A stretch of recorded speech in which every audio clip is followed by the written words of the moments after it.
Hi guys, we're back to talk about metamorphic rocks. So this first little segment is going to be kind of just understanding what metamorphic rocks are.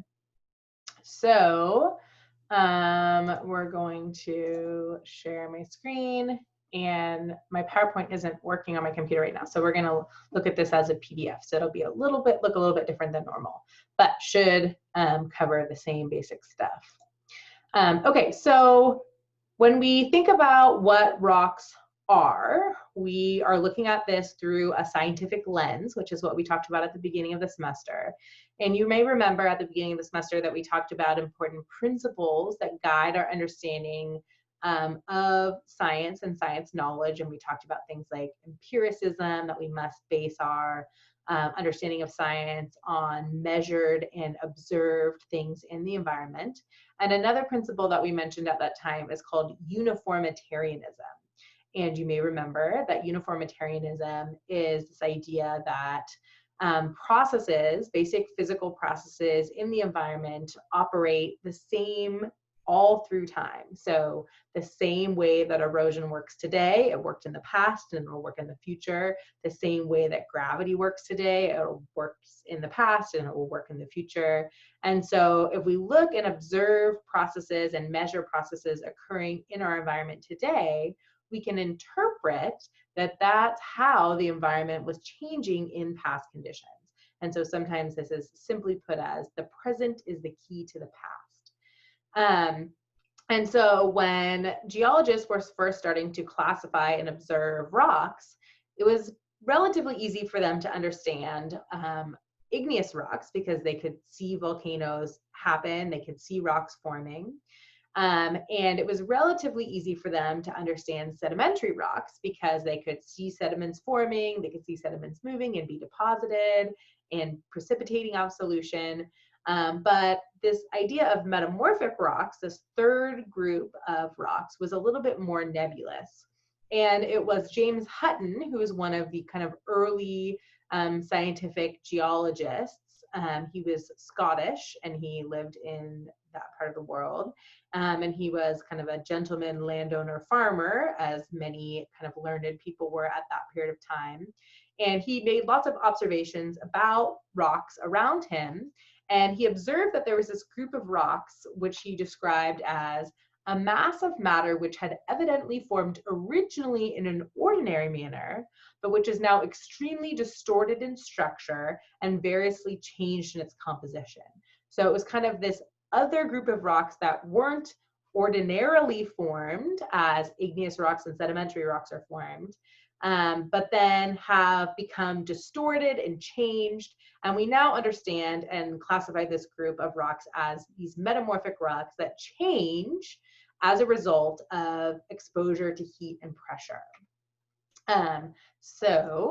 Metamorphism is a change that occurs within the solid state. So what that means is we don't melt rocks and reform them to change them, nor do we break them apart into small pieces that are unconsolidated and then put them back together, which we would in the case of a sedimentary rock.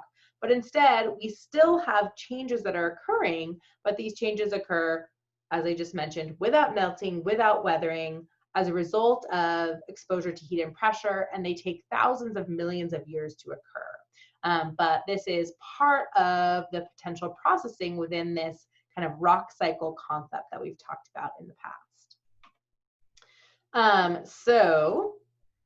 Metamorphic rocks are rocks that are formed from pre-existing protoliths. So proto meaning before and lith meaning rock is the rock that came before the metamorphic rock. It started out as something ordinary, in James Hutton's words, and then became a metamorphic rock through this change. So the protolith became a metamorphic rock.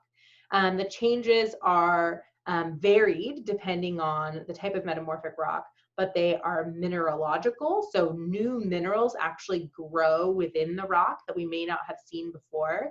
And so, for example, in this slide, you can see there's some red slate, and then you can see there's garnet schist. So garnets are a type of mineral that are exclusively metamorphic. They only occur through metamorphic change. And this garnet schist came from a red slate protolith. So it started out as something ordinary, this slate, and through heat and pressure and time became this more beautiful, more unusual garnet schist. It's also textural, so the changes might cause a rock that's more kind of even in shape to be very flattened or have foliated or layers within it. And these changes occur, as we've said several times now, due to temperatures, due to pressure, and then also due to differential stresses in hydrothermal solutions. And we'll talk more about what those things mean in a little bit.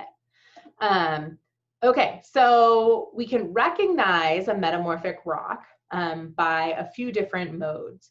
One common thing is that metamorphic rocks are made up of interlocking grains, which is much more like a igneous rock. So when we look at things like granite, we can see that there are recognizable different minerals side by side, but those minerals are grown right up against each other, and in some cases are kind of grown around each other, which is different in the case of the sedimentary rocks, where we have the different grains that are cemented together by some other kind of gluing or cementing mineral agent in between. So we call that mode of growth of minerals or arrangement of minerals interlocking. We also know that there's particular types of minerals and assemblages, groups of different minerals that are characteristic of metamorphic rocks. For instance, garnets, as I just mentioned. Also, the presence of lots of mica is commonly associated with metamorphic rocks, and there's other kinds of minerals that might be associated with metamorphic rocks that we'll talk more about later. And then foliation is another term that I mentioned briefly before, which is basically the arrangement of the different minerals within the rock into these layers, so they align in a way that they're all flat and stacked on top of one another.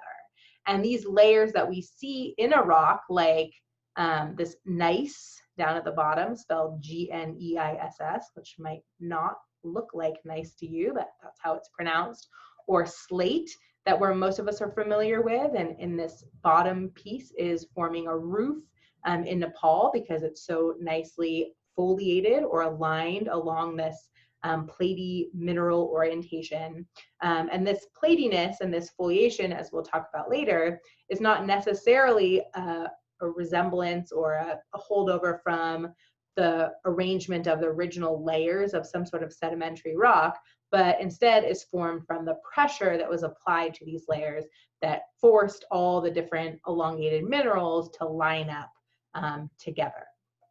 So foliation is something you're going to want to look out for when you're trying to recognize metamorphic rocks as well.